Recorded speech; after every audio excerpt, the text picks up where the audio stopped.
ನಮಸ್ಕಾರಗಳು ನನ್ನೆಲ್ಲ ಪ್ರೀತಿಯ ವೀಕ್ಷಕರೇ, ಈ ಒಂದು ವಿಡಿಯೋ ಬಂದು ಗೃಹಲಕ್ಷ್ಮಿ ಯೋಜನೆಯ 6ನೇ ಕಂತಿನ ಹಣದ ಬಗ್ಗೆ. ಜೊತೆಗೆ ಗೃಹಲಕ್ಷ್ಮಿ ಯೋಜನೆಯ ಹಣದ ಬಗ್ಗೆ ನೀವು ಕೇಳಿದ ಕೆಲವೊಂದು ನಿಮ್ಮ ಪ್ರಶ್ನೆಗಳಿಗೆ ಉತ್ತರಿಸುವ ಪ್ರಯತ್ನ ಈ ಒಂದು ವಿಡಿಯೋನಲ್ಲಿ ಮಾಡುತ್ತೇನೆ.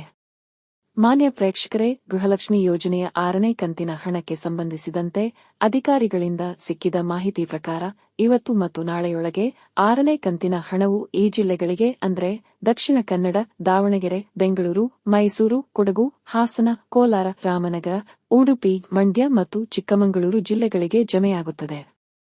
ಇದಿಷ್ಟು ಗೃಹಲಕ್ಷ್ಮಿ ಯೋಜನೆಯ 6ನೇ ಕಂತಿನ ಹಣದ ಬಗ್ಗೆ. ಮಾನ್ಯ ವೀಕ್ಷಕರೇ, ನೀವು ಕೇಳಿದ ಕೆಲವೊಂದು ಪ್ರಶ್ನೆಗಳಿಗೆ ಉತ್ತರ. ಮೊದಲನೇ ಪ್ರಶ್ನೆ, ಗೃಹಲಕ್ಷ್ಮಿ ಯೋಜನೆಯ ಹಣ ಜಮೆಯಾಗುವ ಅಕೌಂಟ್ನಲ್ಲಿ ಡೆಪಾಸಿಟ್ ಇಡಬಹುದಾ ಅಥವಾ ಡೆಪಾಸಿಟ್ ಇಟ್ರೆ ಗೃಹಲಕ್ಷ್ಮಿ ಯೋಜನೆಯ ಹಣ ಬರಲ್ವಾ ಅಂತ? ವೀಕ್ಷಕರೇ, ಖಂಡಿತವಾಗಿಯೂ ಇಲ್ಲ. ನಿಮ್ಮ ಬ್ಯಾಂಕ್ ಖಾತೆಯಲ್ಲಿ ಹಣವಿದ್ರೆ ಯಾವುದೇ ತೊಂದರೆ ಇಲ್ಲ. ಕಾರಣ ಸರ್ಕಾರದ ಕಡೆಯಿಂದ ಇದಕ್ಕೆ ಯಾವುದೇ ರೀತಿಯಲ್ಲಿ ನಿರ್ಬಂಧ ಇಲ್ಲ. ಬಟ್ ಗೃಹಲಕ್ಷ್ಮಿ ಯೋಜನೆಯ ಫಲಾನುಭವಿಗಳ ರಿಜೆಕ್ಟೆಡ್ ಲಿಸ್ಟ್ನಲ್ಲಿನ ಕೆಲವೊಂದು ಮನೆಯೊಡತಿರ ಆದಾಯವು ಬಹಳ ಹೆಚ್ಚಿದ್ದು ಭವಿಷ್ಯ ಅದುವೇ ರಿಜೆಕ್ಟೆಡ್ ಲಿಸ್ಟ್ನಲ್ಲಿ ಬರಲು ಕಾರಣವಾಗಿರಬಹುದೋ ಎಂಬ ಸಂಶಯ ಎಲ್ಲರಲ್ಲೂ ಇದೆ. ಆದ್ದರಿಂದ ನಾನು ನಿಮಗೆ ನೀಡುವ ಸಲಹೆ, ನಿಮ್ಮ ಗೃಹಲಕ್ಷ್ಮಿ ಯೋಜನೆಯ ಖಾತೆಯಲ್ಲಿ 50,000 ಅಥವಾ 1 ಲಕ್ಷ ಮೇಲ್ಪಟ್ಟು ಡೆಪಾಸಿಟ್ ಇಡಬೇಡಿ. ಎರಡನೆಯ ಪ್ರಶ್ನೆ, ಗೃಹಲಕ್ಷ್ಮಿ ಯೋಜನೆಯ ಖಾತೆಯನ್ನು ಚೇಂಜ್ ಮಾಡಬಹುದಾ ಅಂತ? ಖಂಡಿತವಾಗಿ ಮಾಡಬಹುದು. ಪುನಃ ಅರ್ಜಿ ಸಲ್ಲಿಸುವ ಸಲುವಾಗಿ ಬ್ಯಾಂಕ್ ಖಾತೆಯನ್ನು ಬದಲಿಸಬಹುದು.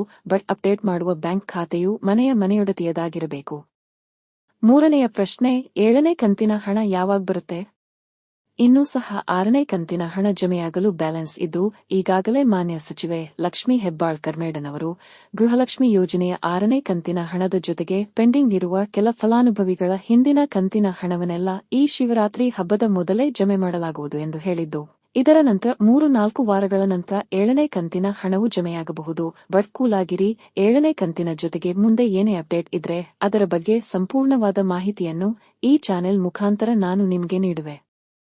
ನಾಲ್ಕನೇ ಪ್ರಶ್ನೆ, ಗೃಹಲಕ್ಷ್ಮಿ ಯೋಜನೆಯ 4ನೇ ಮತ್ತು 5ನೇ ಕಂತಿನ ಹಣ ಇನ್ನೂ ಸಹ ಬರಲಿಲ್ಲ ಅಂತ? ಇದಕ್ಕೆ ಇರುವ ಉತ್ತರ ನಾನು ಈ ಮೊದಲೇ ಹೇಳಿರುವೆ ನನ್ನ ಹಿಂದಿನ ವಿಡಿಯೋನಲ್ಲಿ.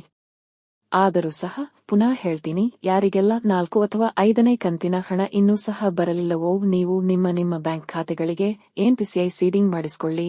ಇದಕ್ಕೆ ನೀವು ನಿಮ್ಮ ಬ್ಯಾಂಕ್ಗೆ ಹೋಗಿ ಅಲ್ಲಿರುವ ಅಧಿಕಾರಿಗಳಿಗೆ ಹೇಳಿದರೆ ಸಾಕು, ಅವರು ಮಾಡಿಕೊಡುವರು. ಜೊತೆಗೆ ನಿಮ್ಮ ಆಧಾರ್ ಕಾರ್ಡ್ ಅನ್ನು ಸಹ ತೆಗೆದುಕೊಂಡು ಹೋಗಿ. 5ನೇ ಪ್ರಶ್ನೆ, ನನಗೆ 4 ಮತ್ತು 5ನೇ ಕಂತಿನ ಹಣ ಬರಲಿಲ್ಲ. ನಂತರ 2ನೇ ಬಾರಿಗೆ ಅರ್ಜಿ ಸಲ್ಲಿಸಿದ್ದೇನೆ. ಆದ್ರೆ ಇನ್ನೂ ಸಹ 6ನೇ ಕಂತಿನ ಹಣ ಬರಲಿಲ್ಲ. 3ನೇ ಬಾರಿಗೆ ಅರ್ಜಿ ಸಲ್ಲಿಸಬೇಕಾ ಅಂತ? ಇದಕ್ಕೆ ಉತ್ತರ ವೀಕ್ಷಕರೇ, ಇನ್ನೂ ಸಹ 6ನೇ ಕಂತಿನ ಹಣ ಜಮೆಯಾಗುತ್ತಿದ್ದು ನೀವು 6ನೇ ಕಂತಿನ ಮುಂಚೆ 2ನೇ ಬಾರಿಗೆ ಅರ್ಜಿ ಸಲ್ಲಿಸಿದ್ದಾದರೆ ಖಂಡಿತವಾಗಿಯೂ ಸ್ವಲ್ಪ ಸಮಯ ಕಾದು ನೋಡಿ. ಯಾಕಂದ್ರೆ ನಿಮಗೆ 6ನೇ ಕಂತಿನ ಹಣ ಜಮೆಯಾಗಬಹುದು. ತದನಂತರ ಮರು ಅರ್ಜಿಯ ಬಗ್ಗೆ ಚಿಂತಿಸಿ. ಇನ್ನುಳಿದ ಕೆಲವೊಂದು ಪ್ರಶ್ನೆಗಳಿಗೆ ಉತ್ತರ ಮುಂದಿನ ವಿಡಿಯೋನಲ್ಲಿ ಹೇಳುವೆ. ಇದಿಷ್ಟು ಈ ಒಂದು ವಿಡಿಯೋನಲ್ಲಿ. ವೀಕ್ಷಕರೇ, ನೀವೇನು ನನ್ನ ಚಾನೆಲ್ಗೆ ಮೊದಲ ಬಾರಿಗೆ ಬಂದವರಾದರೆ ಅಥವಾ ಇನ್ನೂ ಸಹ ಸಬ್ಸ್ಕ್ರೈಬ್ ಮಾಡಿಲ್ಲದಿದ್ದರೆ ಪ್ಲೀಸ್ ಸಬ್ಸ್ಕ್ರೈಬ್ ಮಾಡಿ, ಚಾನೆಲ್ಗೆ ಸಪೋರ್ಟ್ ಮಾಡಿ. ಧನ್ಯವಾದಗಳು. ಜೈ ಕರ್ನಾಟಕ ಮಾತೆ ಕನ್ನಡಾಂಬೆಗೆ ಜಯವಾಗಲಿ.